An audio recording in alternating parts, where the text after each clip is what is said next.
Imagine a household where one child is treated as a flawless angel, while their sibling is viewed as a perpetual source of trouble. If you look at the actual behavior of these children, you won't find a genetic or personality-based reason for this gap. Often, the labeled troublemaker is actually the more independent or empathetic of the two. The parent has a specific emotional requirement. They need to see themselves as perfect.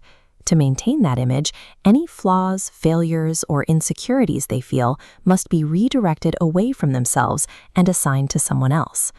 When you view these roles through this lens, the household stops looking like a collection of individuals and starts looking like a single interconnected machine. To decode how this machine operates, we have to use family systems theory. It's a framework that views the family not as people, but as an emotional unit where one person's struggle impacts everyone else. Every system has an automatic drive to stay predictable, a process called homeostasis. This mobile represents that drive. If you pull on one node, the entire structural framework shifts to redistribute the weight and keep the system from collapsing. In a healthy system, this balance is maintained through mutual support. The weight of life's stress is shared across stable boundaries, allowing the mobile to settle into a gentle, predictable equilibrium.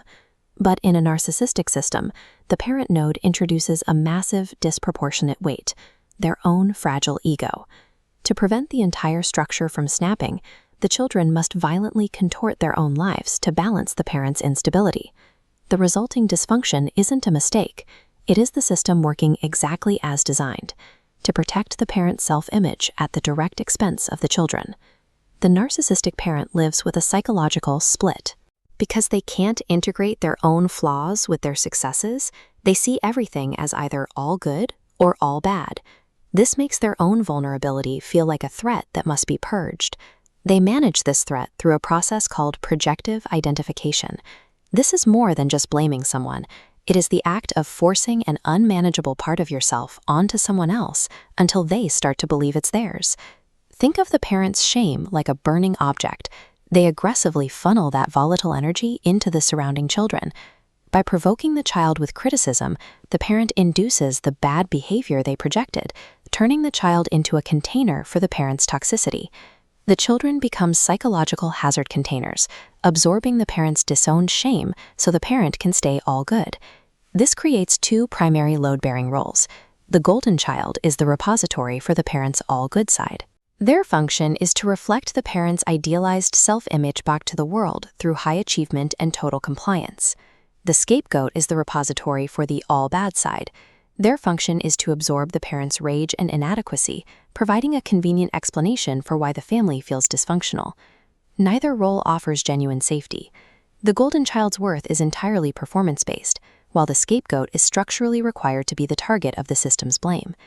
These labels are not descriptions of the children's personalities. They are assigned columns required to hold up a rigged psychological theater. If the children simply shared their experiences and compared notes, the system would collapse. So why don't they? The system prevents this through triangulation.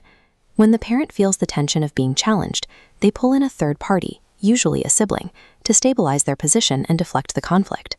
In this diagram, direct communication between siblings is blocked. Lines route strictly through the center. The parent manages the flow of information, pitting siblings against each other to ensure all loyalty remains focused on them. As long as the children are focused on competing for approval or defending themselves against each other, the parent's centrality remains unchallenged. To see how other human systems are engineered, subscribe to Ink and Think. Surviving a system designed to exploit you requires an act of technical separation. This is known as differentiation of self. It is the capacity to remain emotionally connected to others while maintaining a separate, independent identity that isn't dictated by the system's needs. In practice, this means identifying the role you were assigned, the good achiever or the bad troublemaker, and refusing to carry the emotional weight that comes with it. When you stop performing the role, you begin to recover an identity that exists outside of the parent's requirements. The system will react to this change with intense pressure. Because families crave homeostasis, they will use guilt, rage, or manipulation to try and force you back into your assigned position. Maintaining ironclad boundaries is the only way to resist this pull.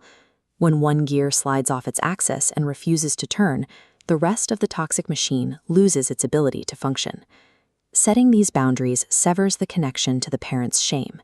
This choice stops the intergenerational transmission of the roles and allows for a life defined by personal choice rather than systemic obligation.